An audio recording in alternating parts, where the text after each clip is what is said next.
Davi Silva, boa noite.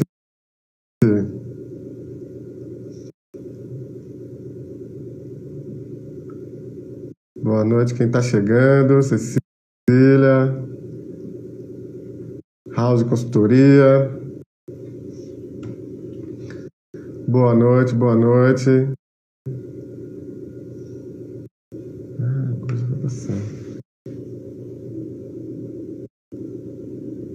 Boa noite, boa noite.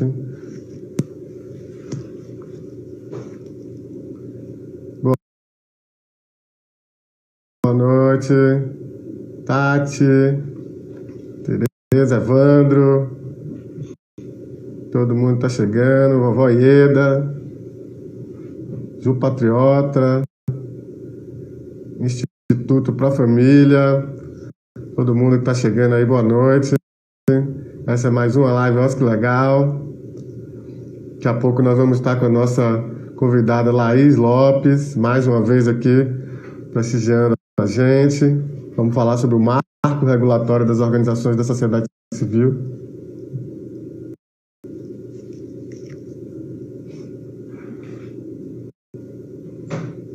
Boa noite, boa noite. Deixa eu só ver aqui como está a Laís.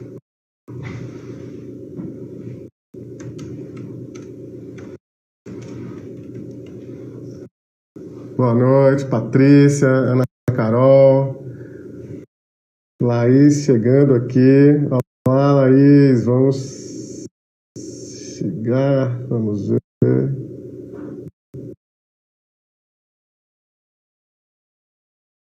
Laís já chegando aqui também. Opa, boa noite, querida Laís. Será que tá muito escuro? Tá um pouquinho. Olha, a Desirê já está dizendo aqui que você foi professora dela na ENAP, que bacana. Cristiane Moreira chegando, Patrícia, Elisângela, Goa. Galera bacana, boa noite, todo mundo que está chegando. Laís já está aqui com a gente, Raul, Ana Carol também, Laís, olha só. Dizendo que sou eu contigo. Que bacana. Né? Minha mãe chegando aí, Rosângela, Rose, todo mundo que está chegando, boa noite para vocês. Obrigado pela companhia, pela audiência aqui. Tá, vamos começar então, tá bom? Já há 3 minutinhos. E quem vai chegando aí, bom, já sintam-se cumprimentados. Rosa, e Rosângela, tem falado comigo aqui sobre o trabalho com terreiro de candomblé, grupo de capoeira, então a gente está bem. Maria do Rosário, Márcio França, que está sempre aqui também acompanhando, boa noite. Tá, hoje, meu nome é Lucas Seara, para quem não me conhece ainda, sou advogado, consultor, né, estou aqui coordenando esse projeto, olha que legal, e uma das atividades do projeto são justamente as lives, né, os programas Terceiro Setor Revista, que a gente tem no canal Filtro de Barro, no YouTube, toda quarta-feira, às 19 horas, um programa novo. A Laís foi nossa convidada aí nos programas, na primeira convidada, né, no programa de estreia, foi muito interessante, muito bacana. Então tá lá, canal Filtro de Barro, programa Terceiro Setor Revista. Covid, né, e as consequências do Covid para as organizações da sociedade civil, para o cotidiano das organizações, e agora ela volta atendendo a pedidos aqui, com todo carinho também, para falar um pouco do marco regulatório das organizações da sociedade civil. Geralmente eu não apresento os convidados, eu peço que eles se apresentem, porque, né, acho que é importante que a pessoa destaque um pouco da sua trajetória, mas já, né, a gente faz mais um bate-papo. A ideia é que a gente possa conversar um pouco com a linguagem mais tranquila, mais coloquial, até trazendo as questões de direito, os conceitos e tal, mas num bate-papo mesmo, mais leve, mais tranquilo, que possa ser menos jurídico e mais coloquial até, digamos assim. Laís já esteve aqui, necessário, exatamente. Laís já esteve aqui com a gente, está voltando, mas Laís, peço então que você se apresente aí para quem não conhece, eventualmente não te conhece, que você se apresente aí para a gente começar nosso bate-papo. Obrigada, Lucas, pelo convite.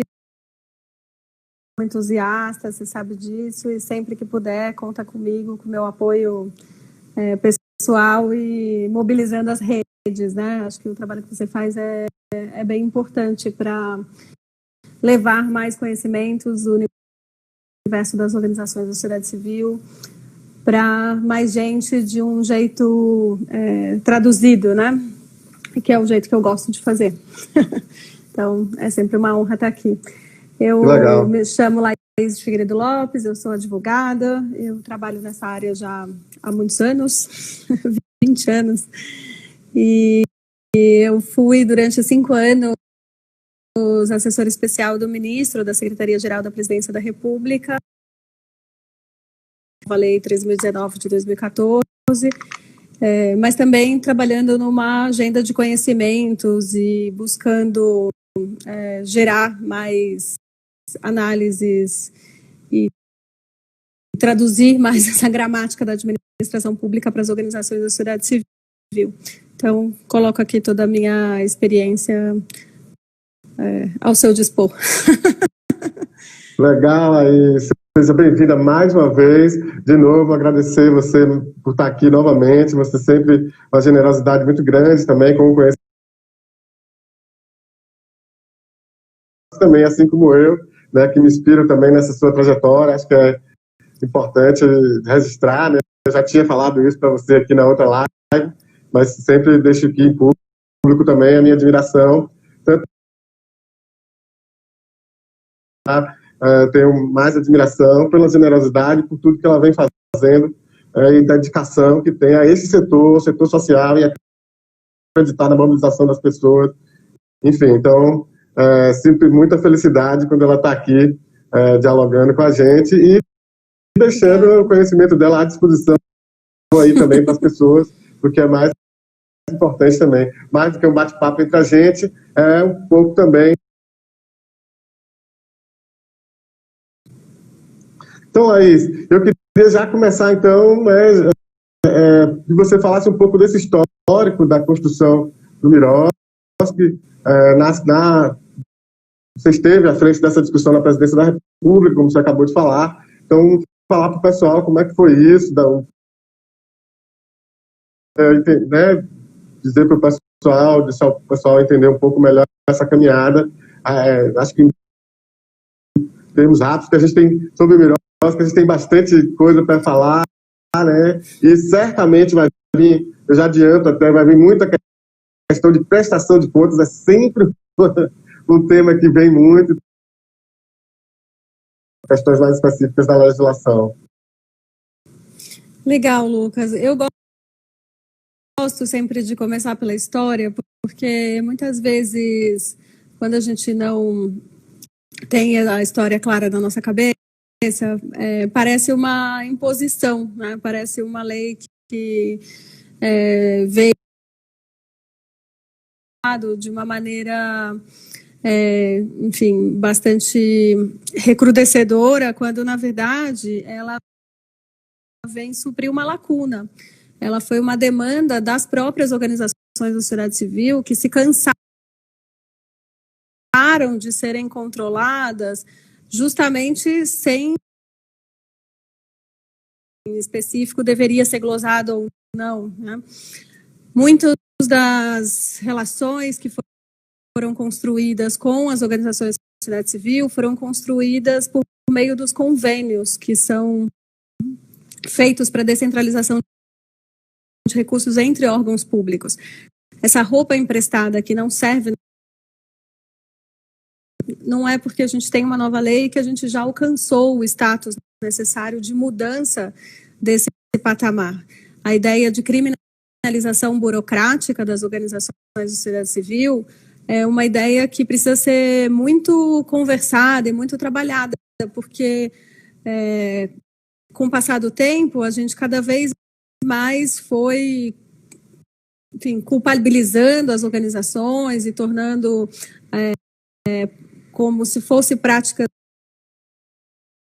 enfim, pagamento de despesas previstas no plano de trabalho, que tem a ver com objeto, isso não são despesas que devem ser glosadas, mas na ausência de um dispositivo legal que lastreasse isso, a gente acabou tendo esse tipo de problema ao longo dos anos.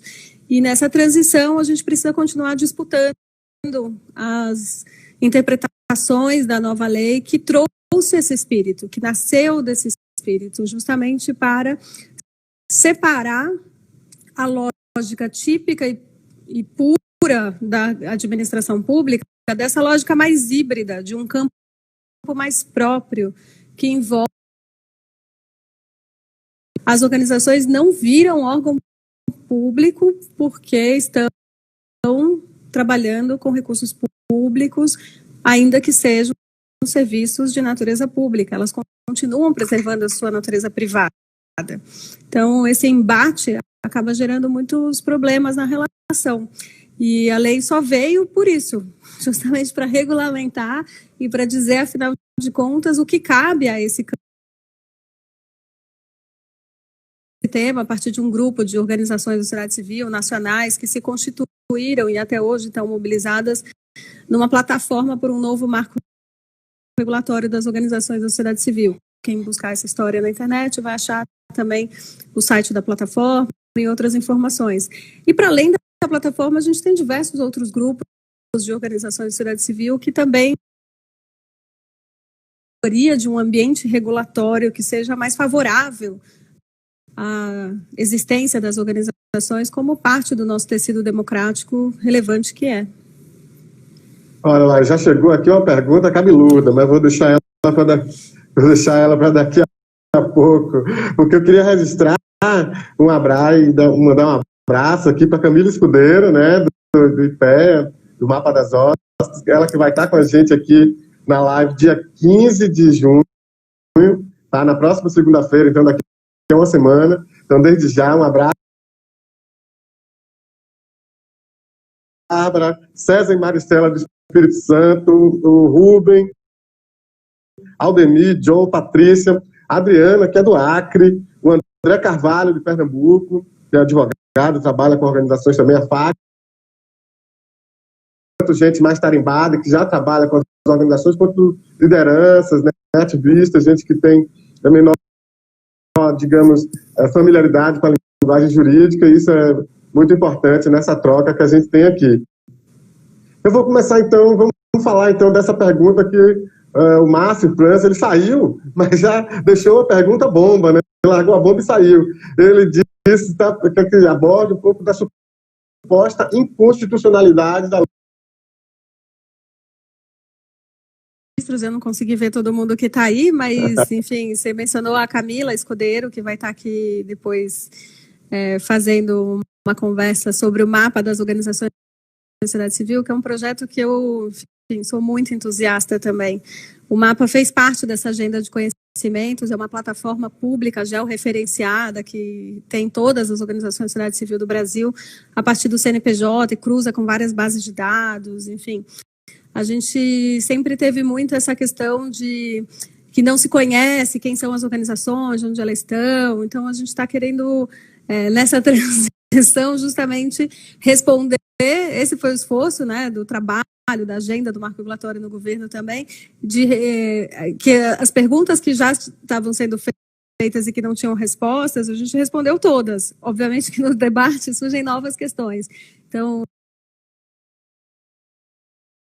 sobre a gestão do IPEA é muito maravilhoso, como uma agenda de Estado, muito importante, e eu espero que esse projeto continue por muitos e muitos anos, e a gente consiga agregar as bases de dados dos estados, dos municípios, e cada vez mais conseguir produzir análises interessantes a partir do mapa. Então, recomendo essa live, quem puder assistir, com a Camila Escudeiro do IPEA, bem legal. Bárbara também, dar um oi para a Bárbara, minha amiga querida de militância. Legal. E sobre a inconstitucionalidade da lei, a gente não exatamente o que o Márcio França está propondo, né? A única questão que, enfim, às vezes aparece em algum debate público, mas que nunca foi levada, diga-se, registre-se, repise-se, a ser uma ação real de inconstitucionalidade dentro do nosso sistema, é se a União teria a competência de regular normas sobre os estados e municípios na medida que há autonomia federativa de cada um dos entes da federação. E essa competência está descrita na própria Constituição Federal, que permite que a União regulamente normas gerais de contratação, assim como fez com a Lei 8666, né? Então, as questões 19 de 2014, e é por isso que a gente tem decretos, enfim, regulamentações não só dentro do ente da federação, quanto às vezes setoriais que complementam o sistema, né, mas que não podem ser contrários ao sistema. Então, eu não sei muito bem, Márcio, gostaria de poder responder mais se você estivesse por aí e pudesse nos alimentar mais de que informações você estaria trazendo, mas se o tema for esse, do debate federativo, né, está na própria Constituição, o fundamento da possibilidade dessa regulamentação nacional, e o que se pode debater e buscar entender se em algum dispositivo há, enfim, nem sistematizada, algo que pudesse trazer aqui para vocês, né? Eu sempre busco sistematizar os debates, porque a gente, enfim, caminha muito por aí, agora nesse mundo não estão caminhando, o caminhar agora virou diferente, né? Não é um caminhar físico nas ruas, nem nos aviões, mas a gente continua caminhando, a gente continua escutando, continua dialogando, e, enfim, esse tema ainda não apareceu, apesar de parecer bem cabeludo, na verdade ele...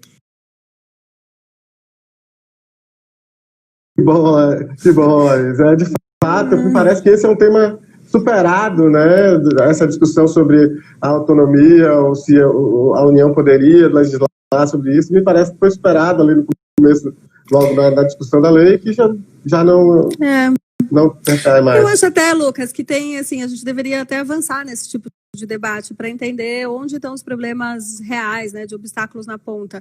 Eventualmente você pode entender que, enfim, ela tem competência para regular a União, normas gerais, né? Então, assim, não, mas entrou no nomina, a gente enxerga melhor os obstáculos e consegue fazer as modificações, né? Então, no caso concreto, se a gente for pensar, a Comissão de Monitoramento e Avaliação, a lei dá um único critério, uma única diretriz, que é ter um servidor público de carreira, pensando na memória institucional do órgão, mas não diz como ela tem que ser, ela pode ser uma comissão única pelo órgão, ela pode ser uma comissão única para a cidade inteira, ela pode ter mais de uma comissão, porque o Ministério é grande, justamente para não entrar nessas questões que são de organização administrativa de cada órgão público, né? Então eu acho que o debate, para ele poder avançar cada vez mais, a gente precisa nominar problemas que são, enfim, muitos deles decorrentes da mudança de cultura. Quando você traz, a maioria das perguntas são sobre prestação de contas. O problema não está na prestação de contas, o problema está na ausência de planejamento, num processo, enfim, que obviamente a seleção e a pactuação hoje tem uma força maior para ser alicerce do controle de resultados posterior. Então, alguma coisa que aconteceu na execução, que o monitoramento e avaliação poderia ter identificado e saneado, e quando não aparece em nenhuma dessas outras fases, vai ser lá na prestação de contas, que é a fase final de um encadeamento lógico, né, de uma lei processual. Então, é difícil a gente circunscrever e tentar achar que o problema está num único lugar. Mas a gente precisa cada vez mais expor onde são as questões para que a gente possa, sobre elas... Professor, outro dia, e você falava sobre a questão do avanço da jurisprudência e dos estudos com relação ao Miroski, né? O bem-vindo, tão festejado avanço dessas questões. E essa semana saiu aqui na Bahia uma liminar garantindo que o Banco do Brasil não cobrasse as tarifas bancárias sobre as contas vinculadas aos termos de parceria do Miroski e tal, algo que é óbvio, me parece óbvio, mas ainda as organizações têm tido alguma dificuldade junto às agências bancárias e tal.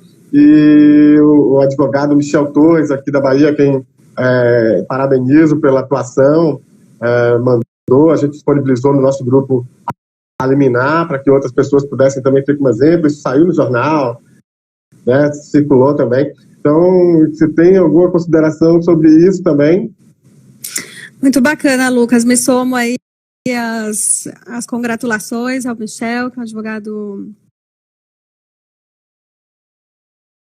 representação, né, da quantidade de gente boa que a gente tem na Bahia, né? Eu acho que, assim, o ideal do mundo era que a gente não precisasse judicializar as coisas, né? Porque a gente, enfim, só procura o judiciário quando a gente não... E nesse caso aqui que a gente está conversando de direito público, né? Mas, infelizmente, quando a lei não é cumprida na sua inteireza, ou quando, ainda que se cumpra uma parte, não se cumpra o todo, existe o direito. E essa é uma das grandes conquistas da positivação da Lei 3.000.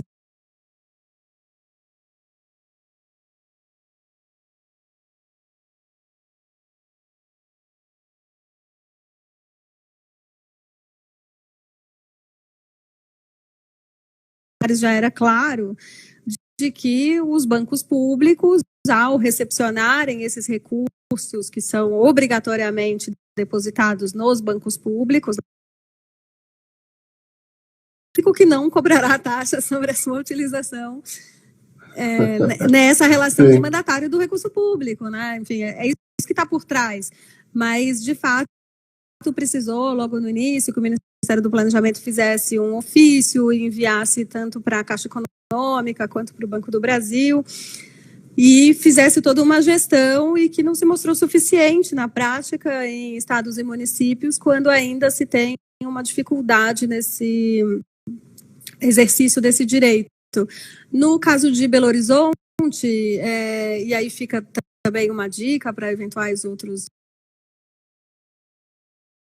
decisão que o Michel provocou no judiciário, e tem também a possibilidade de tentar minimamente um diálogo com o gerente de governo das contas públicas dentro de cada um desses bancos, porque eles atendem os órgãos públicos, né?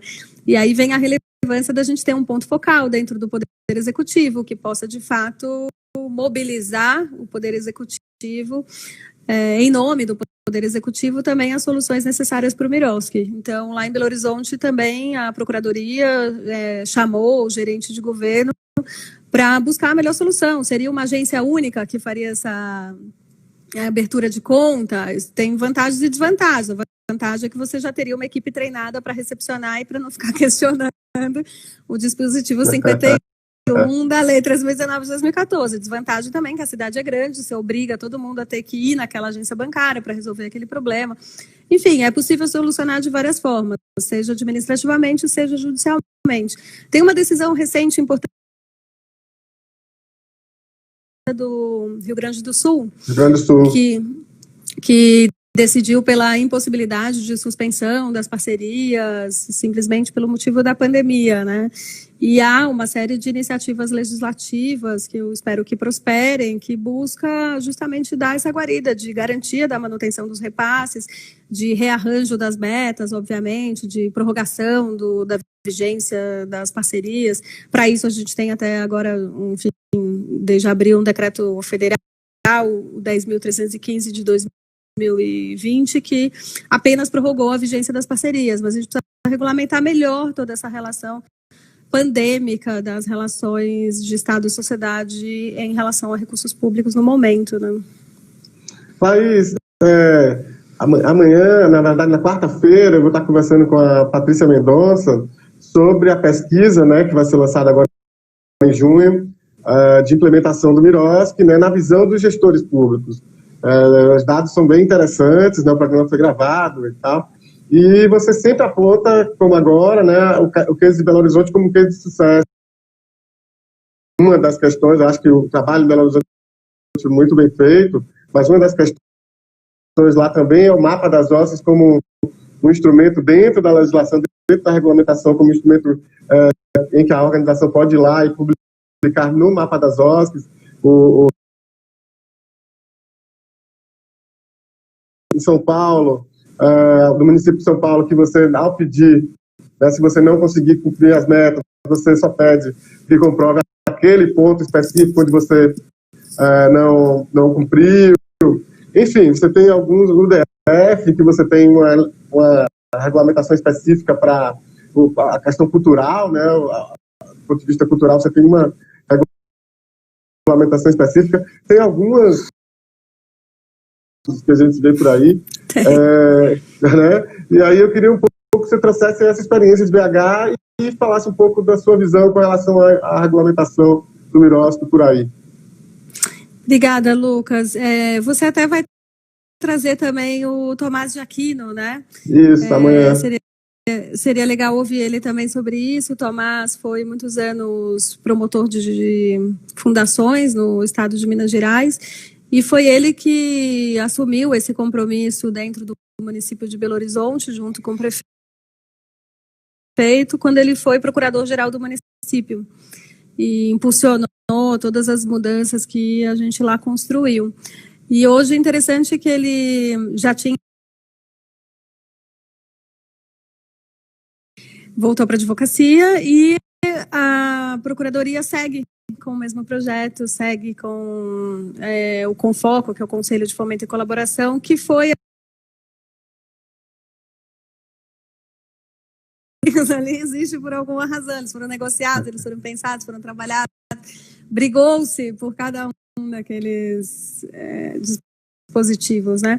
E o artigo 15 fala na criação, na Constituição, de um Conselho de Fomento e Colaboração no âmbito nacional e dá a mesma autorização para estados e municípios, com a lógica, com o espírito de que esse seja um órgão de articulação, de monitoramento e avaliação, de conversa, de diálogo, de olhar para o processo de implementação da lei dentro do ente federado e buscar soluções com todas as representações de órgãos de organizações da sociedade civil.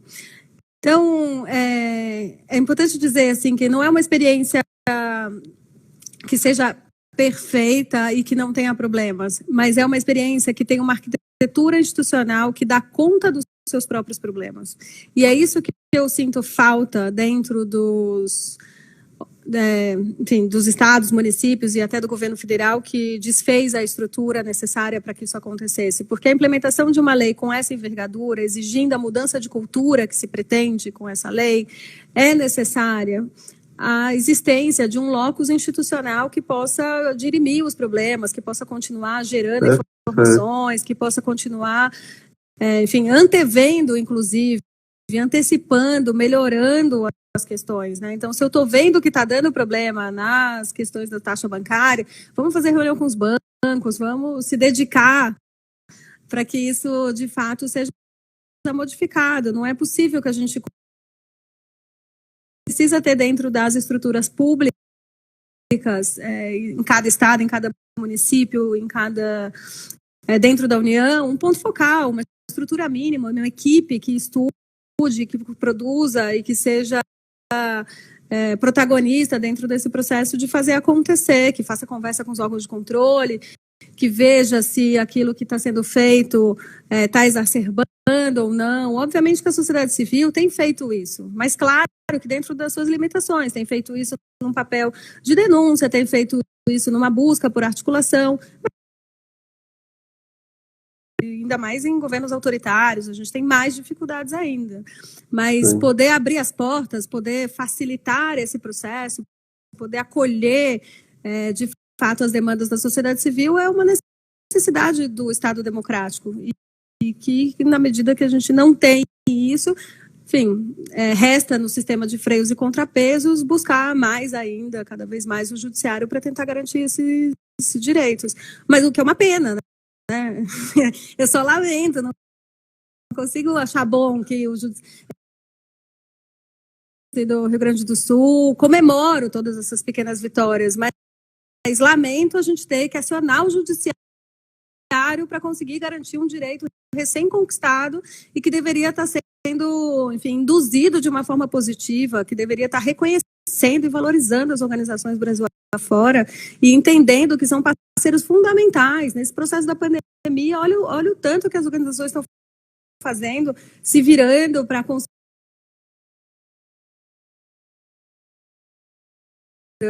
de tentar minimizar os efeitos da pandemia, fora quem não está nesse front, mas está em outro front, né? Porque a gente estava brincando aqui dos caminhos físicos e virtuais, né?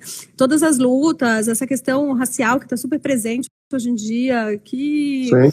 é importante que existem as organizações para conseguir fazer essas articulações e representar essas vozes e a gente conseguir ter uma sociedade melhor, ainda que num cenário muito adverso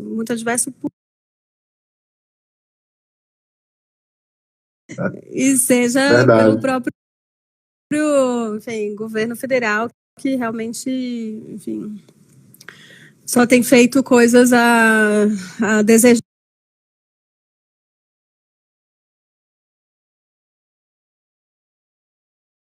Aqui no Resende, Islaís,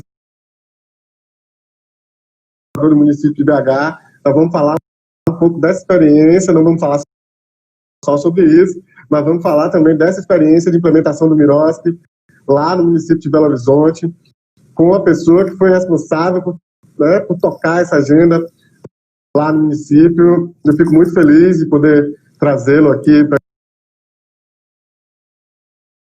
dar duas referências, Lucas, sobre essa experiência de Belo Horizonte, que a gente não vai ter tempo de abrir todo o conteúdo, mas uma é o próprio portal, né, o portal das parcerias de Belo Horizonte. BH, eu acho que é uma coisa muito genial, porque a gente tem num único lugar uma espécie de portal de transparência das parcerias para o terceiro setor, e ali reúne-se todas as informações, seja da legislação, o manual, as minutas padrão, tudo que foi colocado sob consulta pública, está ali disposto e reunido.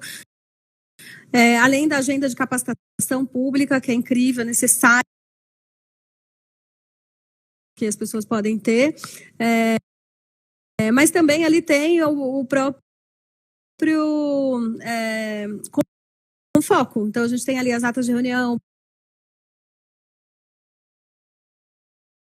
decreto de referência. É um decreto que cria a gerência de apoio às parcerias, com as competências concretas, colocando o mapa das organizações da sociedade civil como plataforma de transparência pública, que supre as necessidades de transparência da lei de acesso à informação e do marco regulatório das organizações da sociedade civil, e permite, inclusive, que você imprima relatórios de atividades, enfim, acho que realmente ali é uma experiência que vale conhecer e se inspirar. E esses 12 passos, de maneira mais pormenorizada,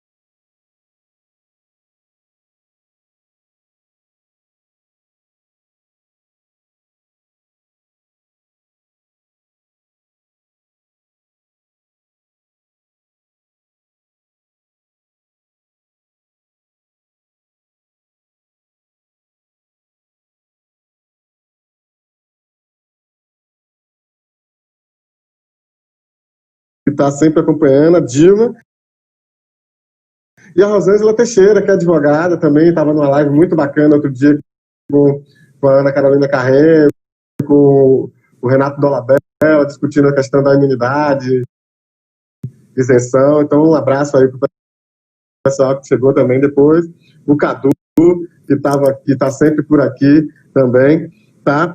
E aí tem duas perguntas. Uma eu vou fazer logo, que é sobre pagamento dos dirigentes, sobre o eventual pagamento do dirigente que presta serviço à organização. Aquela velha discussão se pode pagar a equipe, se não pode pagar a equipe própria. Então, traz aí um pouquinho para a gente da posição do Miroski com relação ao pagamento. Eu coloquei para quem pediu o site aqui nos comentários, sbca.com.br.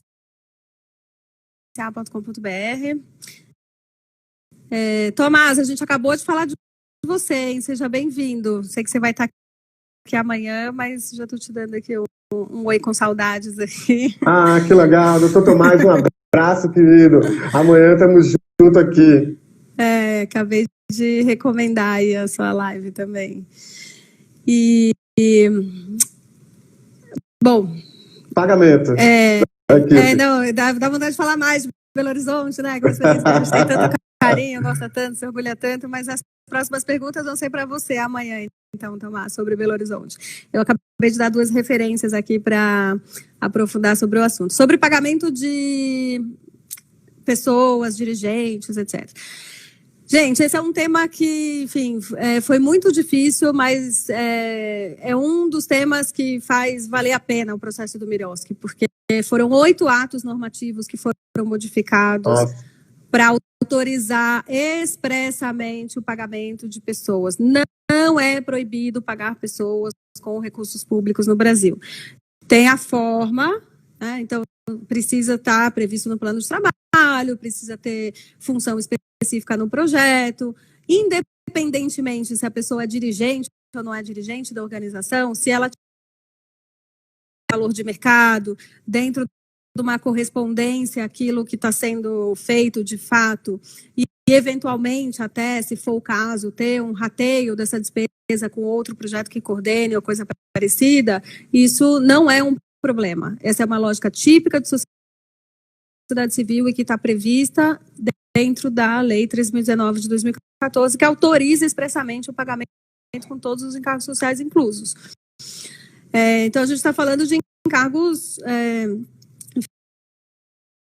paga uma parte, a organização paga a outra. Obviamente que é uma questão agora de disputa orçamentária. Quanto fica o orçamento pagando as pessoas que têm que serem pagas, né, que precisam ser pagas. Então, é uma questão um pouco de pensar no orçamento. Mesmo a diretoria pode receber pagamentos pela Lei 3.019 de 2014 e sua regulamentação. O que acontece? Como a gente está, de novo, no processo de transição, muitos estatutos antigos que não foram atualizados acabam trazendo a proibição de pagamento de pessoas porque estavam adequados à legislação anterior que induzia a proibição de pagamento de pessoas. Então, precisa fazer uma atualização do estatuto para dizer que sim, pode, é facultativo. Inclusive, a gente tem uma regra dentro da legislação tributária que deixa claro que o estatuto tem que dar a faculdade e dizer, fixar o valor e dizer os termos dessa remuneração, no caso dos dirigentes especificamente, né?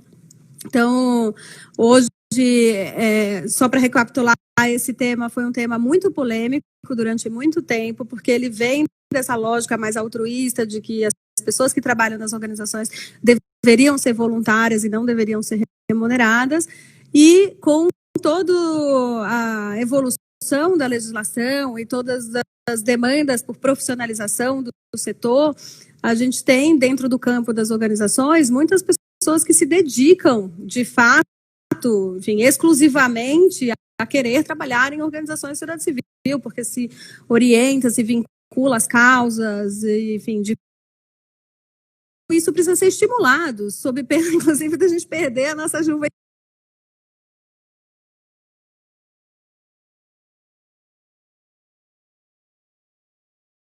Né? E a legislação, ela tinha essa disposição tributária que dizia que você não deveria remunerar os dirigentes, isso algumas de forma clara, outras de forma implícita.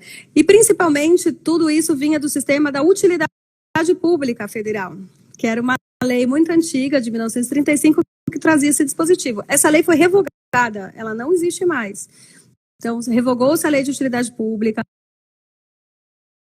social para dizer que sim, pode remunerar, sem perder os benefícios tributários, e aí lá tem as referências de percentual. Para cada uma foi sendo negociada uma lógica diferente. Então, assim, sempre vai ter uma característica, se ela tem o SEBAS, se ela não tem o SEBAS, enfim, tem que ver no caso concreto, mas não é proibido. Isso é importante da gente ter na cabeça, porque essa é uma nova lógica, essa é uma nova forma de que não é proibido que as pessoas sejam remuneradas. E de correspondência dentro daquele trabalho, enfim, são outras as questões. Mas não é mais proibido, não só pela legislação tributária, mas todas as leis que regem os certificados e títulos dentro do âmbito federal. Pode ser que vocês encontrem uma legislação estadual ou municipal antiga, que não se atualizou e que diga que não pode remunerar. Então, tem que brigar nas assembleias legislativas, nas câmaras de vereadores, porque tem muita utilidade pública, inclusive patrimonialista, clientelista, que fica querendo que as organizações façam contato com os parlamentares para serem declaradas de utilidade pública sem menor necessidade, né? A legitimidade das organizações está no seu entorno, na sua comunidade, no público que atua, nos seus pares, e não no parlamento. Não pode ser o parlamento a dizer se a organização é ou não é de utilidade pública, né? E essas leis de utilidade pública que dizem que não pode remunerar os dirigentes, então a gente precisa alterar isso, né?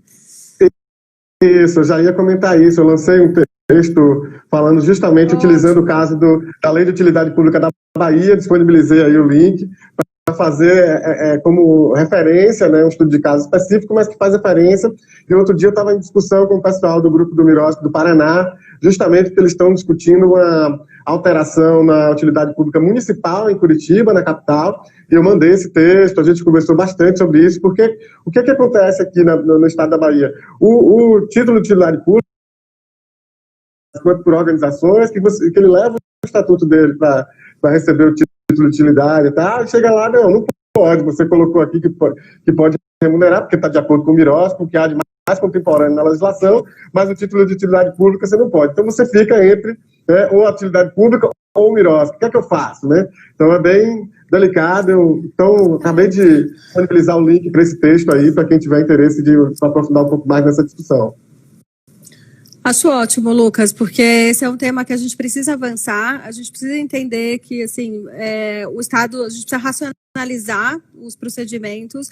Isso fazia sentido quando éramos poucas organizações e havia ali uma necessidade de mostrar as chancelas diferentes de cada uma. Então, essa organização, ela tem um quê adicional, justamente porque ela passou por um processo de análise documental e de todos os certificação, ela é considerada aprovada, né? A gente já viu Sim. que isso, enfim, não funciona na prática, né? Não existe essa da gente ficar mantendo a habilitação jurídico-burocrática sem necessariamente nunca fazer uma parceria. Tanto é assim que a lógica da Lei 3.019, isso é legal de falar, ela inverte as fases. Você primeiro faz a proposta, até para diminuir a quantidade de propostas feitas pela sociedade civil e diminuir a quantidade de coisas que a administração pública tem que analisar.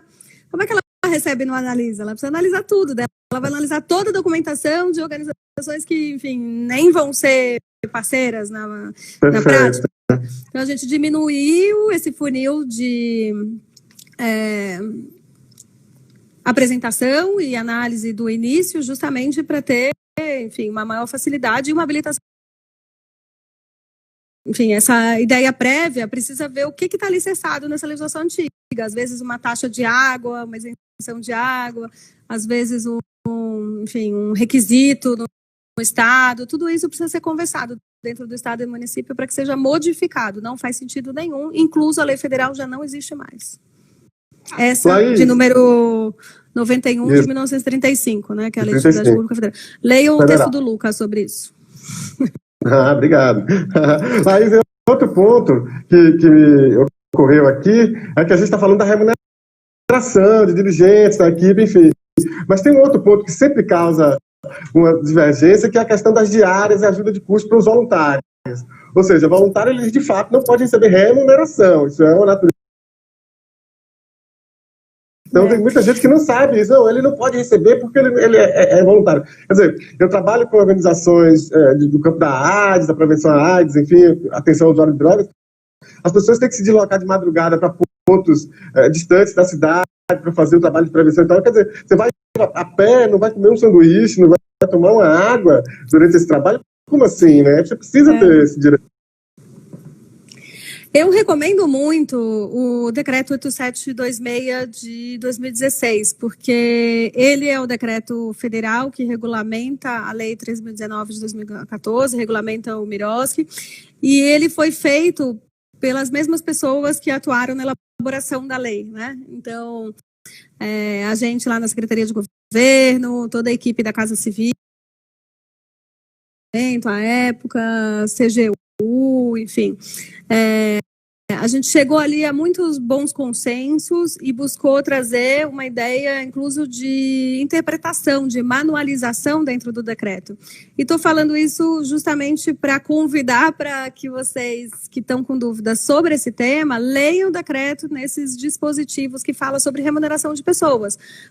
Porque ali dá bastante clareza e segurança de que sim, o que o espírito da lei quis dizer são, independentemente dos vínculos jurídicos, o decreto é o número 8726 de 2016, decreto federal que regulamenta o MIROSC na administração pública federal. E ali não só diz que pode ser independentemente do vínculo, mas quando desce no detalhe, fala incluso em diárias e ajudas de custo para os voluntários, né? Fazendo o link com a lei do serviço voluntário que existe. Então, enfim, foi uma busca de harmonização também do ordenamento jurídico, né? Então, eu realmente recomendo o decreto que foi feito por muita gente boa, que de fato conhecia do tema e que pode ajudar, inspirar e orientar aí a execução das parcerias, especialmente no tocante ao pagamento de pessoas, incluso voluntários. Laís, vamos falar um pouco então do processo, né? Dá um oi aqui para o meu amigo Fabiano. Desculpa, Lucas. Só dar um oi aqui para o meu amigo Fabiano, do Grupo Prerrogativas, que eu faço parte, que é um grupo bem atuante aí dentro dos temas Fabiano, jurídicos. É um prazer. E a Filha, que honra sua audiência também. Bom, logo vou conversar com você para a gente fazer aí o Terceiro Setor Revista também, falar um pouco da experiência de Salvador. Lá logo bato na sua porta. Aí, vamos falar um pouco sobre a questão do procedimento mesmo. A gente está já faltando 13 minutos, aí voa o tempo. Eu queria falar exatamente, para a gente falar um pouco do procedimento mesmo. Para mim é bem interessante essa parte do monitoramento e avaliação para e passo sistemático, que vai desaguar, né, na questão da prestação de contas, que é sempre aquela velha questão. Então, falar um pouco desse procedimento, de como o poder público tem que estar acompanhando, tem que ser parceiro de verdade, o gestor da parceria tem que estar ali, conhecer a parceria.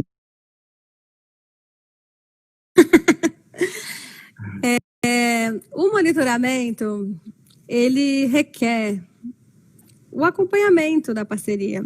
E eu acho que a principal questão para funcionar é a gente fazer uma diferenciação entre a lógica de fiscalização e a lógica de fiscalização pura e simples, né? E a lógica de parceria. Porque quando a gente fala do monitoramento na parceria, a gente está falando de fazer um acompanhamento da gestão da parceria, no espírito, inclusive, de olhar para aquilo que pode ser melhorado, aperfeiçoado, em relação às metas, aos resultados, aos métodos, isso aqui. Inclusive porque, muitas vezes, o órgão público firma um objeto semelhante com diversas organizações. Se você pensar numa Secretaria de Assistência Social, que tem toda uma rede socioassistencial privada, ela vai ter mais de uma organização que vai fazer o mesmo objeto. Então, olhar para isso é importante.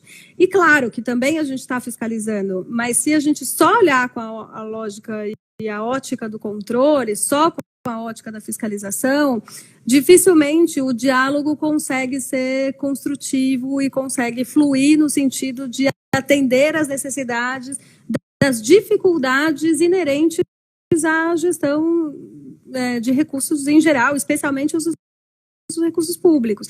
Então, numa situação como essa da pandemia, se a gente continuar no meio da pandemia ignorando o que está acontecendo e continuando fazendo visita em loco e exigindo entregas nas mesmas condições, não faz nenhum sentido, né? Então, assim, a gente precisa olhar para cada momento e buscar reconhecer quais são os melhores métodos. A lei propôs o seguinte, propôs a ideia de que o gestor da parceria ou a gestora da parceria, dentro da administração pública, é o ponto focal da organização com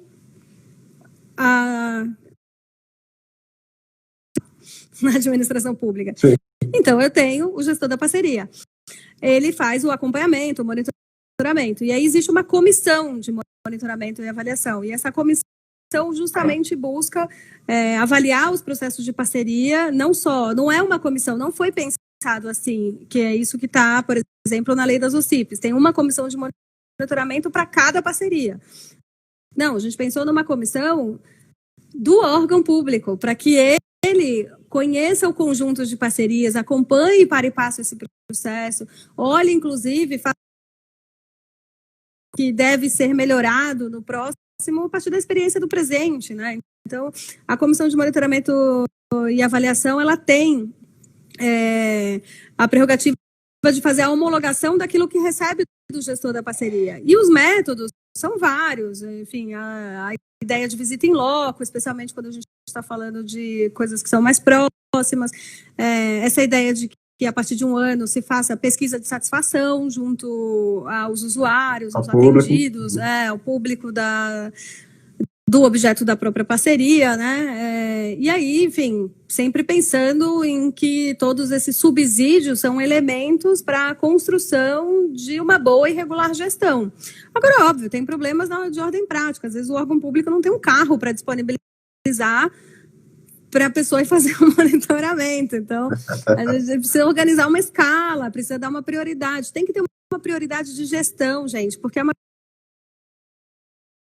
para essa atividade fim, a gente sempre vai ter dificuldade, porque também não dá para largar na mão dos técnicos de uma secretaria aquilo que é responsabilidade da gestão organizar, né? Então, por isso que eu falo que quanto mais a gente conseguir organizar essa arquitetura institucional, essa governança, e quanto mais bons exemplos a gente conseguir dar de um órgão para outro, mais esse fórum de trocas faz com que as mudanças aconteçam de uma forma mais acelerada. E hoje a gente tem um processo bem mais devagar do que o que poderia ser a implementação do Miroski pela ausência do protagonismo do Estado. Legal, Laís. Mandar aqui um alô também para a Ludmila, do Direito na Mídia, que faz um trabalho muito bacana também. O Helder, Fernando, o pessoal que está chegando aqui, que acompanhou, que está por aqui, tá bem? Quero mais, porque né, são muitas dúvidas, são muitas questões que a gente poderia tratar, mas eu queria então que você fizesse aí já um consolidado aí da nossa discussão, um resumo geral, digamos assim, para a gente poder ir se despedindo aqui do público, infelizmente. Tá? O que você acha mais importante destacar agora sobre o Miroski, as organizações estão vindo, você já indicou alguma leitura e tal, mas aí reforçar um pouco nesse sentido. Eu acho, Lucas, que assim, para além de querer buscar sumarizar a nossa conversa de hoje, queria agregar um ponto adicional que eu estou mais preocupada no momento, né? Vamos lá. Que é um pouco essa ausência de regulamentação do momento pandêmico em relação às parcerias. Isso é uma coisa que eu queria parabenizar o município de Salvador aí sobre a liderança da Lília Azevedo, que fez uma lei sobre contratos administrativos e que tratou do tema das parcerias, tratou de uma maneira corajosa, dizendo que as parcerias devem manter os empregos, né? Que é possível repactuar metas, é possível repactuar os resultados, é possível, inclusive, pensar em ações que sejam para o combate dos efeitos da pandemia no âmbito federal, e está faltando isso também Brasil afora. A gente conseguir, de fato, regulamentar isso. A gente tem algumas emendas que foram feitas na MP 944 e na 936 sobre esse tema, né? E que foi proposto pelo Afonso Florencio da Bahia. A Bahia está semeando nas suas diversas instâncias, nas suas diversas possibilidades. Acho que muito também porque vocês têm uma sociedade civil também bastante atuante aí, que fica provocando os poderes a tomarem atitude, né? E felizmente muitos tomam. E no caso o Afonso Florencio, deputado federal, ele desenhou algumas de dar prioridade de acesso a crédito às organizações parceiras que estão mantendo os empregos e conseguir também, incluso, fazer alteração de objeto, incluir os temas do combate aos efeitos da pandemia como ação prioritária, enfim, buscar essa repactuação de metas e resultados, com postergação de apresentação de documentação que seja saneado posteriormente. Enfim, acho que tem aí bastante, a gente deveria quebrar a cabeça mais e discutir mais esse tema para lastrear melhor algo que, se já estava com alguma dificuldade de implementação, a gente nesse momento está com mais dificuldade ainda, porque agora veio uma dificuldade, enfim, uma calamidade de dispensa de chamamento público para a pandemia, excelente, mas não foi regulamentado a exaustão uma possibilidade que ninguém acreditava muito que ia acontecer. É importante que as organizações possam sistematizar melhor essas questões e a gente fazer um debate no legislativo para aprimorar esse alicerce, né? E queria citar essa lei 9517 do município de Salvador de 2020, nesse momento tão delicado. E, no mais, me colocar à disposição para os debates, para as construções, para o que for necessário. Estou às ordens. Valeu, Laís. Só lembrando para o pessoal, amanhã, live Oscar Legal, aqui mesmo no Instagram, @OSCLegal, com Tomás de Aquino Rezende, imperdível. Vamos... Nova edição do Terceiro Setor Revista no canal Filtro de Barro do YouTube. Lembrando, gente, que é um programa gravado. O Terceiro Setor Revista é gravado. Não é uma live ao vivo que as pessoas vão mandar. Você pode mandar perguntas, a gente responde depois, mas lá é gravado. A gente gravou a entrevista com a Patrícia Mendonça e ela está tratando da pesquisa que vai ser lançada agora em junho, final de junho, sobre a implementação do MIROSC na visão, na perspectiva dos gestores, da gestão pública. Muito interessante a pesquisa e eu recomendo. Semana que vem, então... Eu queria... A Patrícia Mendonça, maravilhosa, professora da Gestão de Políticas Públicas da USP, ela fez essa pesquisa em parceria com a Fundação Getúlio Vargas, né? Num projeto junto com o GIF. Então, no final do mês, a gente deve ter o lançamento da pesquisa completa sobre a implementação do MIROSC, que inclui essa parte da Patrícia, da percepção dos gestores, né? Se não me engano, depois, enfim, eu devo participar aí um pouco dessa análise da pesquisa, que foi bem importante, bem interessante. Nessa linha, eu acho que, enfim, a gente tem conseguido produzir algumas coisas, mas, enfim, de novo, acho que falta mais materiais didáticos e mais reflexões, assim, sobre o campo de uma forma mais ampla, mas outra live. Com certeza. Para quem perguntou, essa live e as demais que a gente tem feito ficam disponíveis no canal Oscar Legal no YouTube, tá bem? Quem não participou, quem não pôde ver, quem viu só um pedaço, quem não está com horário compatível, é só ir lá no YouTube, canal Oscar Legal, e todas as lives ficam disponíveis lá. E aí, seguindo a agenda, dia 15 de junho, Camila Escudeiro, para falar sobre o mapa das OSCs. Camila, que é do IPEA, saiu uma nota técnica do IPEA falando sobre as perspectivas da questão do Covid-19, da pandemia, no cotidiano das organizações, muito interessante.